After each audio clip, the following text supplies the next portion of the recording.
말씀은 베드로전서 1장 3절부터 9절까지의 말씀입니다. 저희가 한 절씩 같이 교독해 볼까요? 우리 주 예수 그리스도의 아버지 하나님을 찬송하리로다. 그의 많으신 긍휼대로 예수 그리스도를 죽은 자 가운데서 부활하게 하심으로 말미암아 우리를 거듭나게 하사 산 소망이 있게 하시며 더럽지 않고 새하지 않은 유업을 잊게 하시나니 곧 너희를 위하여 하늘에 간직한 것이라. 너희는 말세에 나타나기로 예비하신 구원을 얻기 위하여 믿음으로 말미암아 하나님의 능력으로 보호하심을 받았느니라. 그러므로 너희가 이제 여러 가지 시험으로 말미암아 잠깐 근심하지 되지 않을 수 없으나 오히려 기뻐하는도다. 너희 믿음은 확실함은 불로 연단하여도 없어질 금보다 더 귀하여 예수 그리스도께서 나타나실 때에 칭찬과 영광과 존귀를 얻게 할 것이니라. 예수를 보지 못하고 사랑하는도다. 이제도 보지 못하나 믿고 말할 수 없는 영광스러운 즐거움을 우리가 함께 읽겠습니다. 믿음의 결국 곧 영혼의 구원을 받음이라. 아멘. 저희가 약 한 2달 만에 다시 대면 예배를 실시하게 되었습니다. 상황이 좀 많이 좋아졌으면 좋겠지만 우리가 처하는 현실은 그렇게 많이 좋아지지 않았죠. 오늘 이 믿음과 이 현실이라는 단어를 우리가 들으면 참 많이 익숙한 단어죠. 어떤 생각이 이 단어 가운데 떠오르시나요? 뭔가 믿음하면 우리가 붙잡아야 되고 놓치지 말아야 될 것, 또 현실하면은 우리가 좀 멀리 해야 되고 떨어져야 될 것, 이런 생각들이 듭니다. 뭔가 같이 공존할 수 없는 것 같은 생각이 들어요. 그런데요, 우리의 믿음이 있는 자들도 이 현실을 절대 무시할 수가 없죠. 현실에 아주 많이 영향을 받는 사람이 바로 우리입니다. 현실은 하나님이 믿는 것과 상관없이 인간에게 가장 큰 영향을 끼치는 일이죠. 우리는 사실 현실에 대해서 어떻게 해야 하는지에 대한 정답을 알고 있습니다. 그리고 수없이 듣고 배워왔죠. 하나님을 믿고 살아가는 사람들은 이 세상의 현실을 바라보지 말아야 하고 하늘의 상급을 바라보며 살아야 합니다. 이 세상의 현실을 따라하며 살지 말아야 하죠. 그런데요, 문제는 그게 잘 안 된다는 것입니다. 눈앞에 있는 현실을 도저히 무시할 수가 없다는 것이죠. 나의 앞에 있는 현실 앞에서 나의 믿음이 흔들리고 의심이 되고 무너지는 일들이 우리의 삶 앞에 일어난다는 것이죠.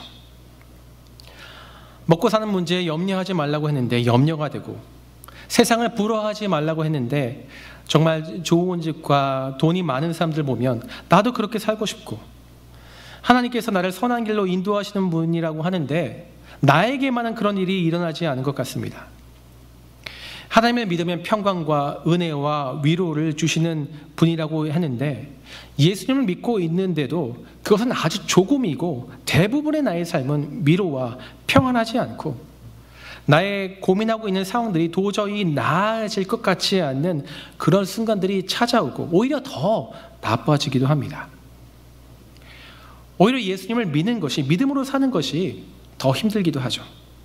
하지 말아야 할 것이 왜 이렇게 많은지, 내가 참아야 하고, 내가 인내해야 하고, 견뎌야 하고, 용서해야 되고, 사랑해야 되고, 어떻게 하나님은 내가 하기 싫은 것만 딱 너무 잘 알아가지고 성경에 그렇게 써놓은 것 같을 때가 있죠. 그런데 현실을 따라 살면요, 참 편합니다. 굳이 내가 참지 않아도 되죠. 내 마음과 감정에 움직이는 대로 내가 하고 싶은 대로 살면 됩니다. 그렇게 편한 것을 추구하다 보니까, 그것이 편하다 보니까 어느샌가 나에게 자연스럽게 현실에 따라가 살아가게 되는 나를 발견하죠. 그러다 오늘처럼 말씀을 들으면, 기도하면, 이렇게 살면 안 되지, 앞으로는 열심히 해봐야겠다라고 생각해서 열심히 노력하고 무엇인가를 해봐도 여전히 채워지지 않는 이 믿음과 현실의 간격 앞에서 내가 어떻게 해야 하며 무엇을 해야 되는지, 어디서부터 시작해야 되는지 답답하고 고민하다가 우리는 말하진 않지만 나름대로 이런 결론을 내립니다. 믿음만으로, 하나님만으로 사는 것은 쉽지 않구나, 힘들구나, 어쩌면 그렇게 사는 것은 불가능할지도 모르겠다. 이전에 내가 잘 어려서 몰랐는데 이제 나이를 먹고 보니 참 그게 쉽지 않은 것을 알게 됐구나. 이제는 예전처럼 열정 있는 마음을 가지고 살 수 없겠구나. 이제 이렇게 주어진 상황에 맞게, 현실에 맞게 사는 것, 그것이 내가 지금 할 수 있는 최선의 삶이라고 생각하고 그렇게 살아가죠. 이러한 고민들과 이러한 마음들이 우리 안에 있다는 것입니다. 그런데요, 이러한 고민과 삶을 살아가고 있는 사람은 우리뿐만이 아니었습니다. 상황은 다르지만 오늘 베드로의 편지를 받는 이 그리스도인들에게도 우리와 같은 고민이 있었습니다. 아니, 사실은 그들의 현실은 우리보다 더 훨씬 심각했습니다. 그들이 마주하고 있는 그 현실, 자신이 예수 그리스도를 믿는 것 때문에 목숨을 잃을 수 있는 상황이었기 때문입니다. 1세기 초대교회 당시에는 이 그리스도인이라는 이유로 많은 박해를 받아야만 했습니다. 내가 아무런 잘못도 하지 않았는데 그리스도를 믿는다는 단 하나의 이유만으로 갖은 비방과 인격 모독과 일터에서 해고되고 폭행을 당하고 심지어 죽이는 일까지 일어났습니다. 딱 현실만 놓고 보자면요, 그리스도를 믿는 것은 그의 인생에 하나도 도움이 안 되는 일이었습니다. 그러한 현실 속에서 많은 그리스도인들이 믿음을 저버렸습니다. 믿음을 잃어갔습니다. 그렇게 현실에 순응하며 살아가고 있었습니다. 그런데 이러한 상황 속에서도요, 이 믿음을 지키는 사람들이 있었습니다. 그러나 그들도 또한 이런 고민을 했죠. 우리가 어떻게 사는 것이 진짜 맞는 것일까? 우리가 언제까지 믿음을 가지고 버틸 수 있을까? 우리가 나의 삶의 끝까지 믿음을 지킬 수 있을까? 주님을 포기하고 현실에 따라 살아가는 사람들을 보면서 나도 저렇게 살고 싶다. 저렇게 살면 불안하지 않아도 되고 괜히 고통당하지 않아도 되고 힘들지 않아도 되는데 예수님을 저버릴까? 그냥 딱 눈 감고 현실에 따라 살아갈까라는 그 유혹들이 그들에게 끊이지 않았다는 것입니다. 믿음을 따라 사는 것이 너무 맞는데, 너무 동의가 되는데 현실을 따라야만 살 수 있는 이 믿음과 현실 사이에서 끊임없이 고뇌하고 갈등하며 하루하루를 보내고 있었던 사람이 바로 이 베드로 전서의 편지를 받는 그리스도인이었다는 것이죠. 오늘 베드로는요, 그들을 향해서 편지를 씁니다. 이 편지는 1세기 초대교회뿐만 아니라 믿음과 현실 사이에서 고민하고 갈등하고 있는 우리를 향하여 주시는 하나님의 편지입니다. 오늘 하나님께서 우리에게 주시는 그 말씀, 그 편지에 우리의 귀와 마음을 열어서 이 시대 속에서 하나님이 우리에게 말씀하시는 그것을 우리가 듣기를 원합니다. 하나님이 먼저 말씀하시죠. 이 베드로를 통해서 어떻게 말씀하십니까? 베드로가 그들을 향해서, 이 그리스도를 향해서 말합니다. 우리 주 예수 그리스도의 아버지 하나님을 찬송하리로다. 참 멋진 말이지 않습니까? 찬송한다. 그런데 사실 이 말은 당시 상황을 보면 처음 그들에게 쓰는 말로 적절치 않은 것입니다. 1절과 2절에 오늘 읽지 않았지만 우리가 나그네이고 각자 흩어진 사람들에게 은혜와 평강이 있다라고 이야기한 다음에 처음 얘기하는 게 우리가 찬송한다는 말인 것이죠. 한번 생각해 보십시오. 내가 고난과 박해를 당하고 있어서 힘들어하고 있는데, 어려워하고 있는데, 그런 나에게 누가 처음 와서 하는 말이 우리 하나님을 찬양합니다, 하나님을 찬양합시다 라고 이야기한다면 어떨까요? 안 그래도 내가 찬양하지 못하고 있어서 괴로운데 뭔가 그런 나를 확인하는 것 같고 죄책감이 들기도 하고 하나도 위로가 안 돼요. 이 사람은 나랑 다르구나. 이 사람은 나의 마음을 이해하지 못하는구나라고 생각할 수도 있을 것입니다. 어쩌면 그래, 당신이 잘났습니다. 당신만 잘났어요. 저는 그렇게 못합니다. 라고 이런 마음이 들지도 모르겠습니다. 그런데 이 베드로가 이 처음을 찬양으로 시작할 수밖에 없는 이유에 대해서 그 근거가 오늘 3절 후반에 이렇게 나옵니다. 3절 후반에 보니까 그의 많으신 긍휼대로 예수 그리스도를 죽은 자 가운데서 부활하시게 하심으로 말미암아 우리를 거듭나게 하사 산 소망이 있게 하시며. 베드로가 찬송할 수밖에 없는 이유가 무엇인가요? 바로 자신에게 소망이 있다는 것입니다. 그의 찬송은 하나님의 긍휼대로 하나님이 계획하신 그대로 예수 그리스도를 죽은 자 가운데서 그 부활한 사건이 그의 소망이 되었습니다. 이제 자신은 거듭나게 되었고 이것이 자신의 소망이 되며 그의 소망은 예수 그리스도가 되었습니다. 근데 오늘 이 말씀에 저는 주목하고 싶은 그 한 단어가 보입니다. 그것은 무엇이냐면 소망 앞에 붙은 이 산이라는 단어입니다. 이 산이라는 단어는요, 원문으로 보면 소망에 대한 단순한 묘사가 아니라 이 소망을 움직이고 행동하게 하며 나아가게 한다는 것을 뜻하는 말로 쓰였습니다. 이 말이 무슨 말인가요? 베드로에게 소망은 죽은 소망이 아니라는 것입니다. 그냥 머릿속에 지식에 있는 소망이 아니라는 거예요. 뭔가 힘을 잃어서 아무것도 할 수 없는 그런 소망이 아니라 베드로를 계속해서 나아가게 하고 살도록 하고 생생하게 살아있는 그 소망을 뜻하는 것입니다.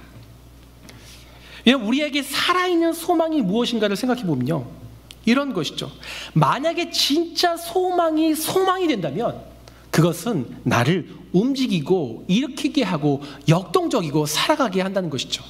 예를 들어 볼까요? 우리가 맛있는 음식을 먹고 싶을 때 어떻게 생각합니까? 그것을 위해서 서치를 하거나 그것을 찾아가거나 여러 가지 그것을 준비하는 그런 과정들이 있습니다. 그것을 먹을 것을 기대하면서 그때를 기다리기도 하죠. 우리의 여행이나 모든 것들이 마찬가지입니다. 우리가 무엇을 소망하면, 무엇을 진짜 바라게 되면 그것은 우리를 살아있게 만든다는 것이죠. 베드로에게는요, 예수 그리스도가 그런 분이었다는 거예요. 저는 요즘에 살아있는 소망이 이런 것이구나라는 것을 우리 아이들을 보면서 참 많이 느낍니다. 요즘 우리 아이들의 살아있는 소망은요, 이 옥터너스라는 애니메이션을 보는 것입니다. 그 애니메이션에요, 그 노래가 있습니다. 빰빰빰빰빰 이런 노래가 있거든요. 제 앞에만 오면 빰빰빰빰빰 그 노래를 하루 종일 매일 부르고 다녀요. 그리고 그 속에 나오는 캐릭터를 아주 다 외우고요. 어떤 물건을 만들 때도, 레고를 할 때도 그 속에 나오는 우주선을 만들고 그 속에 있는 그 사람들을 만듭니다.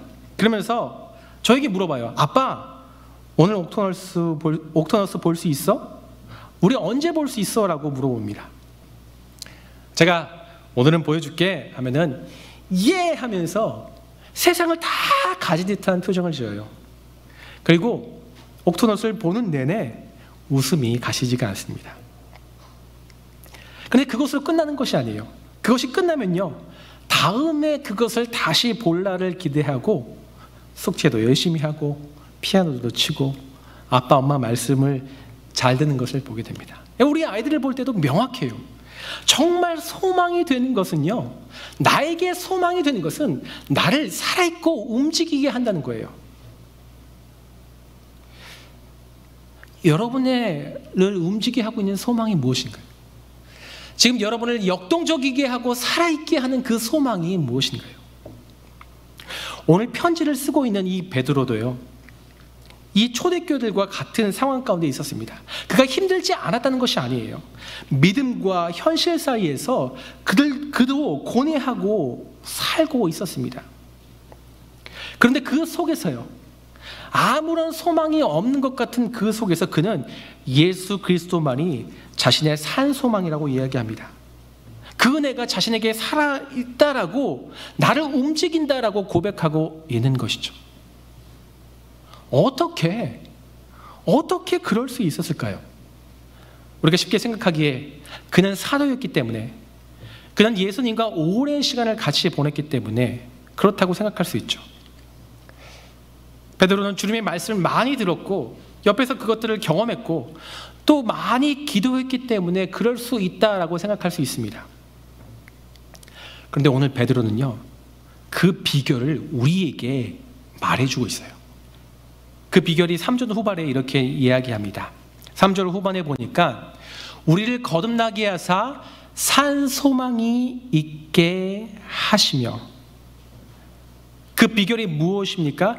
자신이 살아있는 소망으로 살 수 있는 것은 나에게서 나온 것이 아니라는 거예요.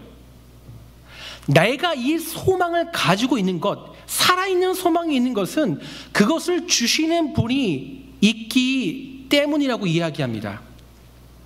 나에게 살아있는 소망이 있는 것은 하나님께서 산 소망을 주셨기에 오늘도 주시기에 나는 그것을 가지고 있다라고 오늘 베드로가 이야기하고 있는 것이죠.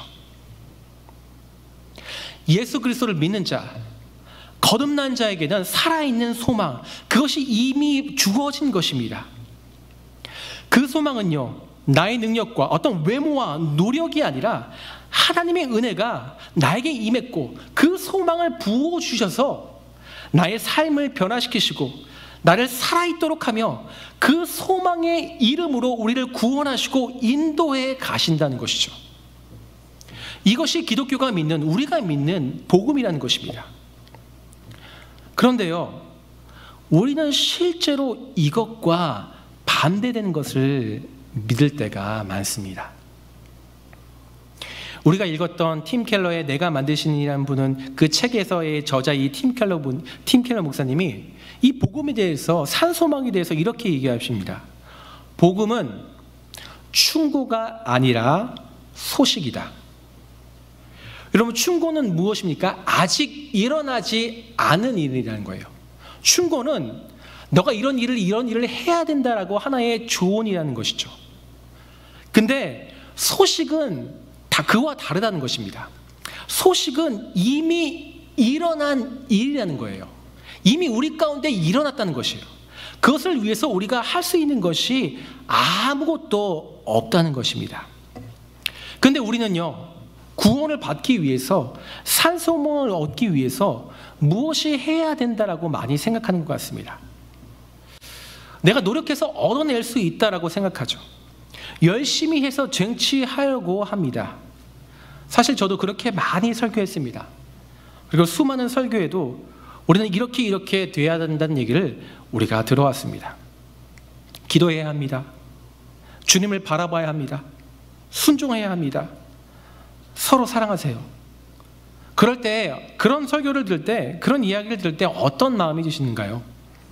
아마 여기 계신 분들은 다 믿음이 좋아서 아멘 맞습니다 하고 많은 분들이 그러시겠죠. 근데요, 저는요, 가끔 이런 마음이 들어요. 이미 그거 다 알고 있습니다. 그런데 잘 안 돼요. 그러지 못하는 자신들을 보면서 죄책감이 들고 한숨이 나옵니다. 그러면서 아까처럼 다시 열심히 해봐야지 했는데 여전히 그 자리입니다. 내가 기대하고 형제를 사랑해보고 누구를 용서해보고 순종해보고 기도해봤는데 돌아오는 것은 평안과 위로가 아니라 상처와 아픔인 것입니다. 그럼 우리가 어떻게 하죠? 우리가 결론을 냈습니다. 아, 나는 안 되구나. 나는 어쩔 수 없구나. 나는 여기까지구나. 나는 이렇게 살아가야 하는구나 라고 생각하면서 기대하지 말자. 그렇게 하나님을 따라 사는 것을 서서히 포기해 갑니다. 그럼 그것이 어떻게 해요? 자연스럽게 우리의 삶의 현실이 되고 그것을 따라 살아가게 되죠. 근데 오늘 하나님은 우리에게 말씀하십니다. 여러분 기억하십시오. 우리가 무엇을 함으로, 우리가 어떤 노력을 함으로 산소망은 얻어질 수 없고 우리가 절대로 그것을 만들어낼 수 없다는 이 사실 말이죠. 우리는 우리 스스로, 우리의 힘으로 이 현실을 절대로 벗어날 수 없고 이길 수 없다는 것입니다. 이 믿음과 현실 사이의 딜레마 속에서 우리가 살아있는 소망으로 살 수 있는 것, 그 현실을 뛰어넘어서 믿음으로 살아가게 하는 것, 살 수 있는 것은 바로 우리를 구원하실 수 있는 오직 우리 주 예수님 한 분뿐이시라는 것입니다. 이것이 우리에게 좋은 소식이라는 거예요. 그렇게 할 수 없는 우리를 구원하시기 위해서, 우리의 영원한 살아있는 소망이 되기 위해서 하나님이신 그분이 이 땅에 낮고 천한 모습으로 오셨습니다. 내가 도저히 할 수 없는 그 일을 주님이 하셨고, 그분이 하셨기 때문에, 그 일을 하시기 때문에 오늘도 우리가 이 막막한 현실 앞에서 소망을 가질 수 있게 되었다는 것이죠. 이것이 우리에게 기쁜 소식입니다. 이것이 우리에게 주어진 복음이라는 거예요. 우리가 그 일어난 일 앞에 우리는 그것을 얻기 위해서 해야 할 노력과 힘이 아무것도 없습니다. 왜냐하면 그것은 이미 일어난 일이기 때문이죠. 근데 그 일에 대해서 우리가 할 수 있는 것이 있습니다. 아니, 해야 되는 것, 어쩌면 할 수밖에 없는 것이 있어요. 그것이 무엇이냐면 우리에게 주어진 그 산소망과 우리를 여전히 구원하시고 살아있는 소망이 되게 하시는 그 하나님의 은혜 앞에 온전히 반응하는 것, 그것이 우리가 할 수 있는, 해야 되는 일인 것이죠. 오늘 베드로에게 그것이 나타났습니다. 그 구원에 대한, 산소망에 대한 반응이 무엇으로 나타났어요? 바로 찬양으로, 처음 우리 주 하나님을 찬송하리로다 라고 시작한다는 것이죠. 오늘 말씀은요, 너가 이렇게 하면 기뻐할 수 있다, 네가 이렇게 하면 산소망을 얻을 수 있어, 구원을 얻을 수 있어 라고 이야기하는 것이 아니라요, 오늘 말씀은 왜 우리가, 구원받은 자가 찬양할 수밖에 없는지를 우리에게 가르쳐주고 이야기하고 있습니다. 오늘 말씀은 처음부터 한번 쭉 보십시오. 예수를 죽은 자 가운데서 부활하게 하셔서, 거듭나게 하셔서 산소망을 주신 분이 누구십니까? 하나님이시죠. 썩지 않을 유업을 잊게 하시고 그것을 간직하게 하시는 분도 하나님이십니다. 구원을 얻기 위하여 믿음을 주시는 분도 하나님이시고 우리를 보호하시는 분도 하나님이십니다. 우리가 슬픔 가운데 있었을 때 우리를 단련시키시고 칭찬과 존귀와 영광을 해주실 분도 바로 우리 하나님이시죠. 우리가 실제로 그리스도를 직접적으로 본 일이 없지만 말로 표현할 수 없는 즐거움과 영광으로 기뻐할 수 있게 하는 것이 바로 우리의 하나님이 하신 일입니다.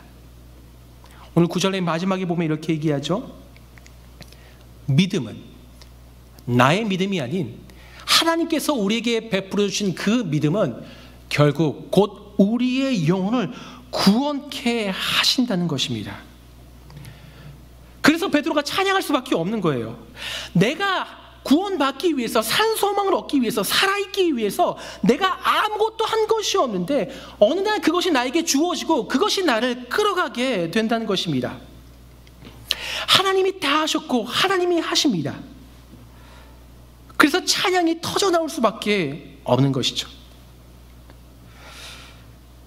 우리가 믿음과 현실 사이에서 우리가 할 수 있는 것이요, 바로 이것입니다. 찬양입니다. 예배입니다.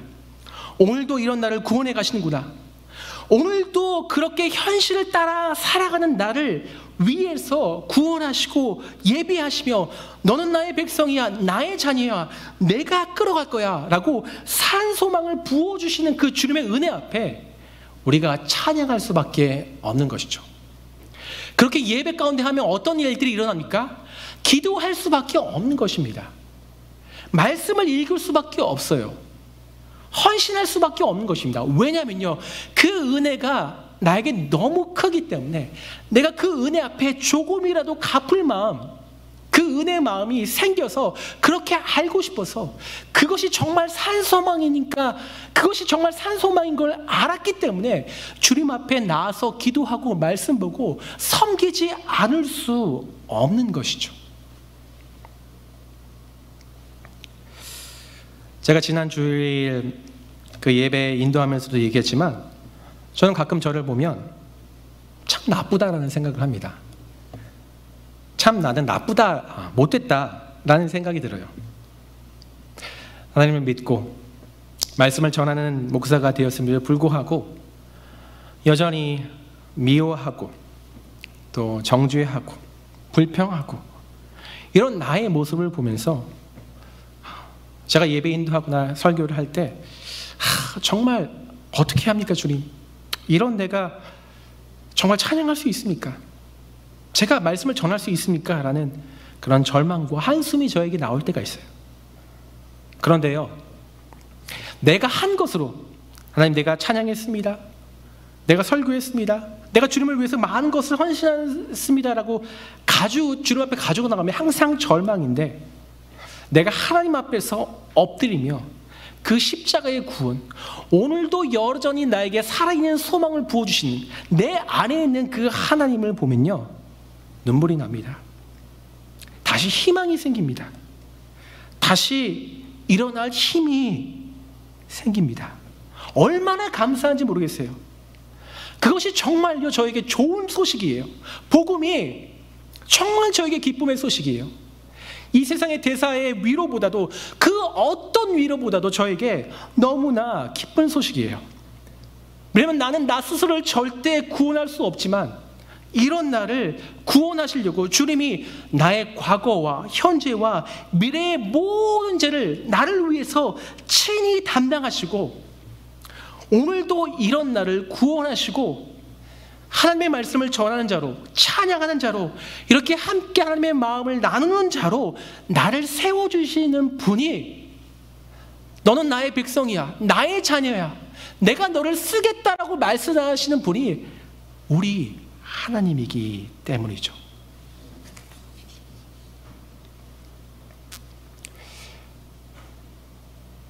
오늘 베드로는요, 근데요, 그 찬양이 자신뿐만 아니라 뭐라고 얘기하죠? 우리의 하나님을 찬양하겠다라고 얘기합니다. 베드로도 얼마나 힘들었을까요? 베드로도 얼마나 고뇌했을까요? 근데 그의 입술에서 찬양이 터져나올 수밖에 없는, 처음으로 그렇게 할 수 없는 이유가 바로 이것입니다. 나만 혼자가 아니구나. 나만 힘들고 어렵고 고통받고 이렇게 믿음과 현실 사이에서 믿음을 붙잡기 위해서 고민하고 있는 사람이 나 혼자가 아니구나. 나도 그런데 당신도 그렇군요. 우리가 함께 우리 안에 있는 하나님을 찬양합시다. 여러분, 우리 안에 어떨 때 찬양이 일어나는 줄 아세요? 우리가 예배하고 말씀 보고 기도할 때, 이럴 때도 찬양이 일어나지만요, 정말 살아있는 소망을 가진 그 사람을 만날 때요, 찬양이 일어납니다. 그렇지 않으세요? 어느 순간 누구를 만났는데 그 안에 소망이 가득한 겁니다. 와, 대단하다라는 생각이 있더라도, 나도 하나님을 믿는데, 와, 하나님이 이런 분이시구나 알게 되면서 같이 찬양하고 싶은 마음이 우리 안에 일어난다는 거예요. 저는 우리가 함께 그 하나님을 찬양하길 원합니다. 아무도 주님을 찬양하지 않고 있는 이 세상일지라고 하더라도, 코로나로 인해서 많은 사람들이 주님을 떠나고 주님을 외면하고 부인하고 현실에 살아가고 있는 사람들이 우리 주변에 보여도, 나 혼자가 아니라 나랑 똑같이 그렇게 하나님을 찬양하고 고백하는 사람이 있다는 것을 믿고 의지하고 우리가 함께 찬양하는 그 자리로 나아가기를 원합니다. 사랑하는 성도 여러분, 믿음과 현실 사이에서 고민하는 우리의 삶 속에 주님은 오늘도 우리의 산 소망이 되십니다. 우리를 찾아와 주시고요, 우리를 죄에서부터 돌이켜 주시고요, 우리를 지으신 목적, 우리를 택한 목적, 하나님의 영광이 찬송에 되게 하시는 그곳으로 우리를 인도하시고 인도해 가시고 계십니다. 여러분, 이것을 믿으셔야 합니다. 왜냐면요, 내가 아닌 주님이 하시는 일이기 때문에 우리가 믿을 수 있습니다. 그래서 오늘도 우리가 나는 살아있는 소망을 가진 자야라고 고백할 수 있다는 것이죠. 여러분, 오늘 우리가 그 하나님을 찬양합시다. 오늘 마지막 찬양이 정말 오늘 말씀과 맞는 찬양이에요. 그 우리의 산소망이신 하나님을 찬양하며 우리의 현실 속에서 살아있는 소망을 붙들고 우리를 살게 하는 살아있는 그 자로 살아가는 저와 여러분이 되시기를 주의 이름으로 축원합니다. 오늘 함께 기도하시겠습니다.